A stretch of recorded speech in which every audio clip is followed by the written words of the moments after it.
I'm not surprised that often by anything I find on board any ship, and that includes inside engine rooms, which I've been in before. But generally, when you're inside the engine room of a ship, a larger ship, there's a lot of room to move around, and it's not just oppressively hot. They try to do their best to make it as livable a space as they possibly can. Well, on the Canadian Empress, that is not the case, and the chief engineer does have to spend a lot of time down in there regardless. Now, it's 110 degrees, and it is beyond deafening. Two big Volvo engines that propel the ship at about 10 to 12 knots. It was an experience just climbing down the ladder and just getting inside there. Meeting Mark Morfitt, though, was also something of an interesting surprise. He's a very well-versed man on a variety of issues, not just engines. It was an enjoyable period of time just being around him.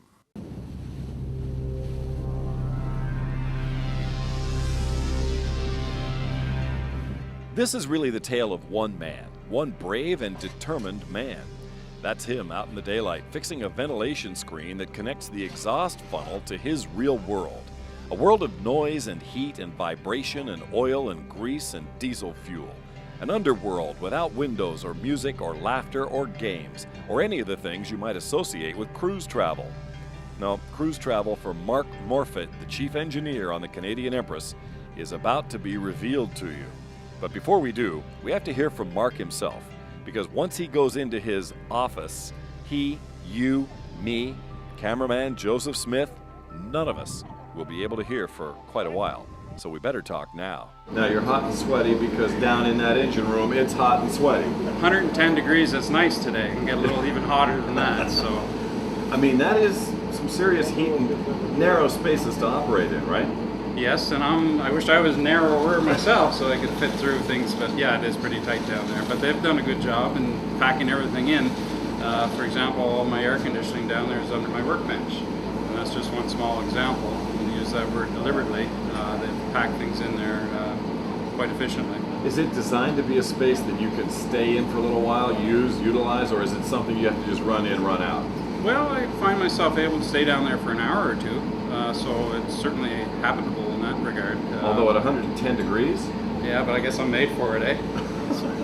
But there's no control room. I mean, on the larger vessels, you have a control room that you can escape to, and you have, it's air conditioned and soundproof. Down there, I'm just relying on sweat and earplugs.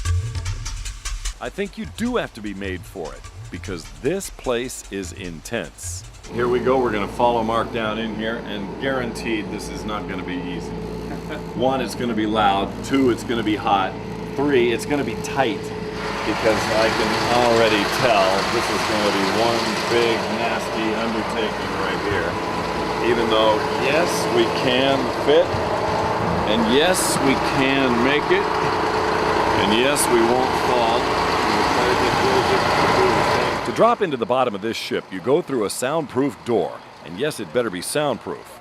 Then you climb down a hatch. All right, first question, how loud is it in this engine room? Let me show you. It is this loud.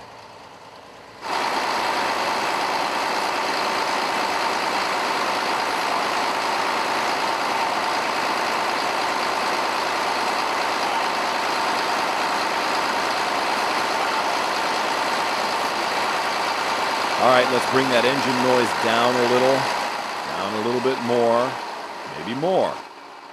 That's what two Volvo diesel engines sound like on board the Canadian Empress down below. Two 365 horsepower engines.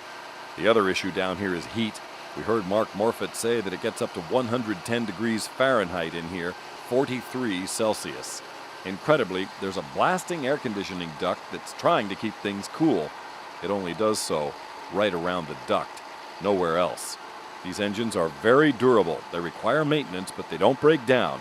And Mark knows his engines. He's worked on many that are the size of this whole ship. So you don't want to go back to the freighter world, you want to stay in the passenger world? Yes, this is excellent. I have a good position here. On the freighters, I've been disappearing for 3 and 4 months at a time, where on this vessel, with the runs we do, I'm here for a week, 2 weeks, and then I'm back home, and my wife certainly appreciates that. So. What does this do for you in the winter? I mean, this ship's not running. Do you literally have 4 or 5 months off? I do, but I wind up school crossing guard in the wintertime. So I'm standing at the corner of my street with a stop sign with little ones going by and that, so I enjoy that. Two different worlds for sure, isn't it? One last look at this engine room, and you've probably had enough. The good news for the chief engineer is that he doesn't have to stay down here all that long. Oh my God!